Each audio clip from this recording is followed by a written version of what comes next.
The escape pod tumbled through space like a broken toy, and inside it, Danny Carter tried not to think about how the rest of his crew was gone and the ship was just debris now floating somewhere behind him, and he was alone, and the controls were barely responding, and the oxygen meter kept blinking red, which meant he had maybe 6 hours left if he was lucky, though.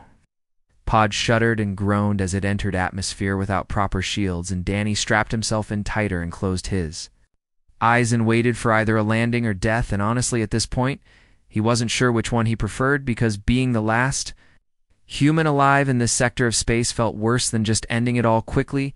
When he woke up, everything hurt, and the pod was half buried in purple sand, and through the cracked viewport, he could see 2 suns hanging in a lavender sky, and he thought, well, at least it's pretty. Here and then he passed out again. The second time he woke up, there were faces staring at him through the broken glass, and they were beautiful and terrifying all at once because they looked almost human, but not quite.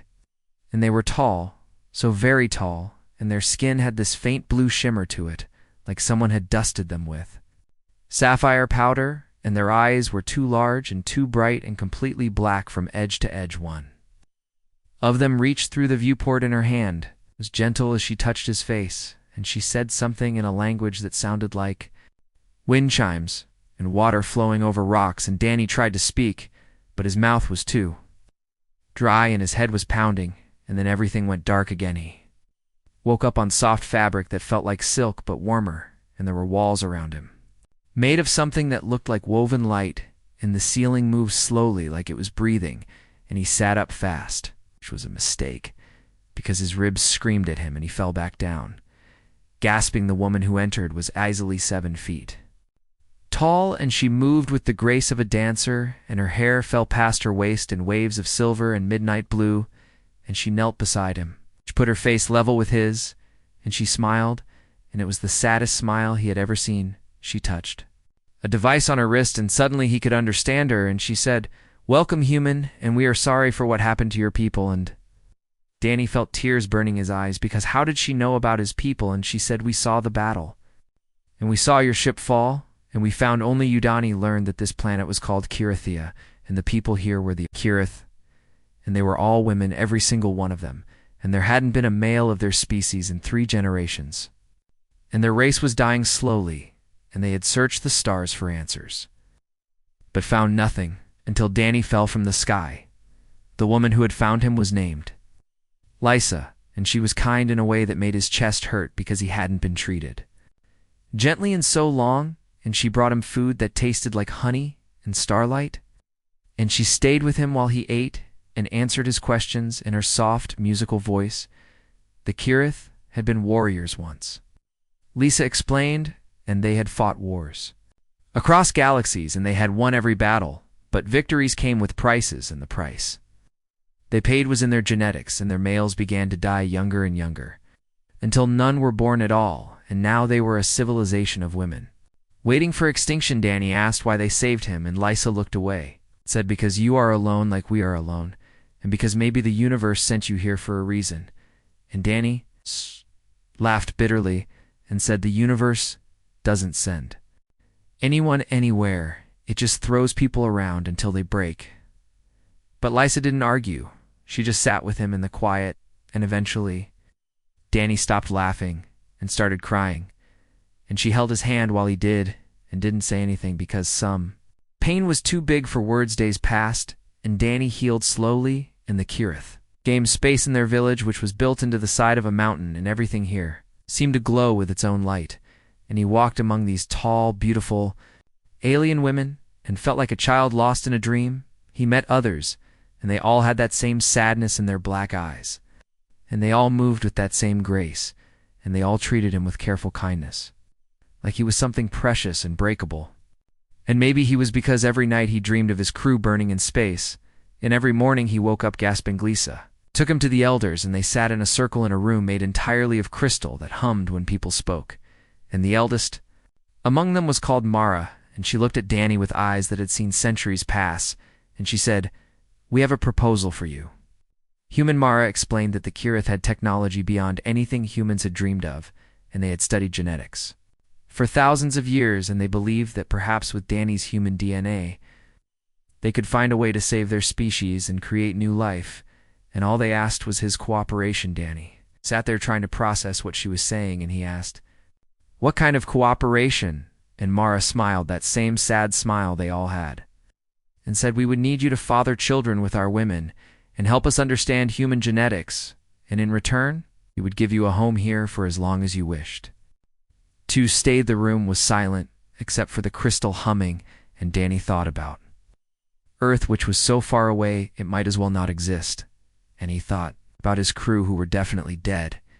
And he thought about being alone forever, or being here with these strange, beautiful women who needed him. He said yes because what else was there to say? The process wasn't what he expected because the Kirith didn't believe in forcing anything. Lysa explained that any woman who wished to volunteer would come to him, and they would spend time together, and only, they both agreed, would anything happen.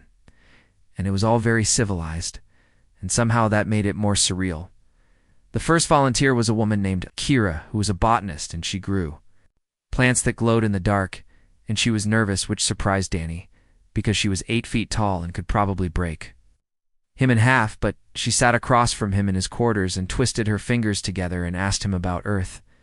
They talked for hours about oceans and forests and cities made of metal and glass, and Kira listened with wonder in her eyes, and she told him about Kyrathea's singing gardens where plants made music in the wind, and crystal caves that showed you your memories if you sat in them long enough. On the third night, Kira kissed him, and her lips tasted like ozone and spring rain, and Danny kissed her back and tried not to think about how alien this all was and how far from home he really was.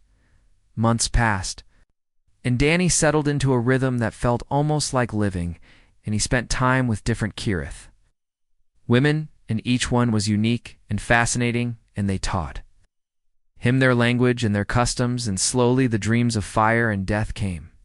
Less often there was Nessa, who was a warrior, and had scars that glowed silver against her blue skin, and she laughed loud and taught.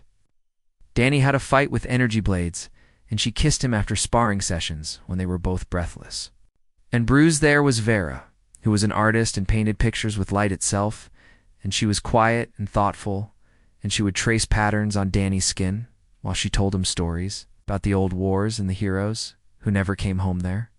Was Zara, who worked with the stars and could predict solar flares and cosmic events, and she took Danny up to the observation tower and showed him constellations he had never seen, and she held his hand while they watched meteors streak across the purple sky. Each woman who came to him brought something different, and Danny started to feel less like a specimen and more like a person again, and the Kirith began to hope for the first time in generations. Lysa was the last to come to him, and when she did, Danny already knew he had feelings for her that went beyond gratitude or companionship, and she sat beside him on his bed and said, "I have waited because I was afraid." Danny asked what she was afraid of, and Lysa touched his face with her long fingers and said, "I am afraid that I want this too much, and that when you eventually leave, it will break something in me that cannot be fixed." Took her hand and said, "What if I don't want to leave?" And Lysa looked at him with those endless black eyes and said, "Humans are not meant for forever, and we Kirith live for centuries, and I do not want to love you and watch you grow old and die while I remained." Eve pulled her closer and said, "Then we have now, and maybe now is enough." And Lysa kissed him, and it felt different than all the others because this wasn't about saving a species. This was about two lonely people finding something real in the darkness. First pregnancy was confirmed after a year, and it was Kira's, and the entire village celebrated with lights that filled the sky and music that made the mountains sing, and Danny stood in the center of it all, feeling overwhelmed and terrified and strangely proud. Pregnancies followed, and the Kirith scientists studied the genetic combinations with fascination, and they discovered that human DNA was compatible in ways they hadn't imagined, and the children would be hybrids carrying the best of both species.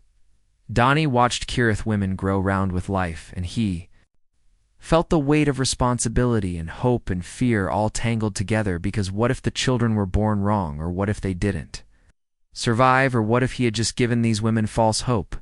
But then Kira gave birth, and the baby was perfect, and she had her mother's blue shimmer and her father's brown eyes, and she cried with lungs that were strong and healthy, and Kira wept and held her daughter and looked at Danny like he had hung the stars.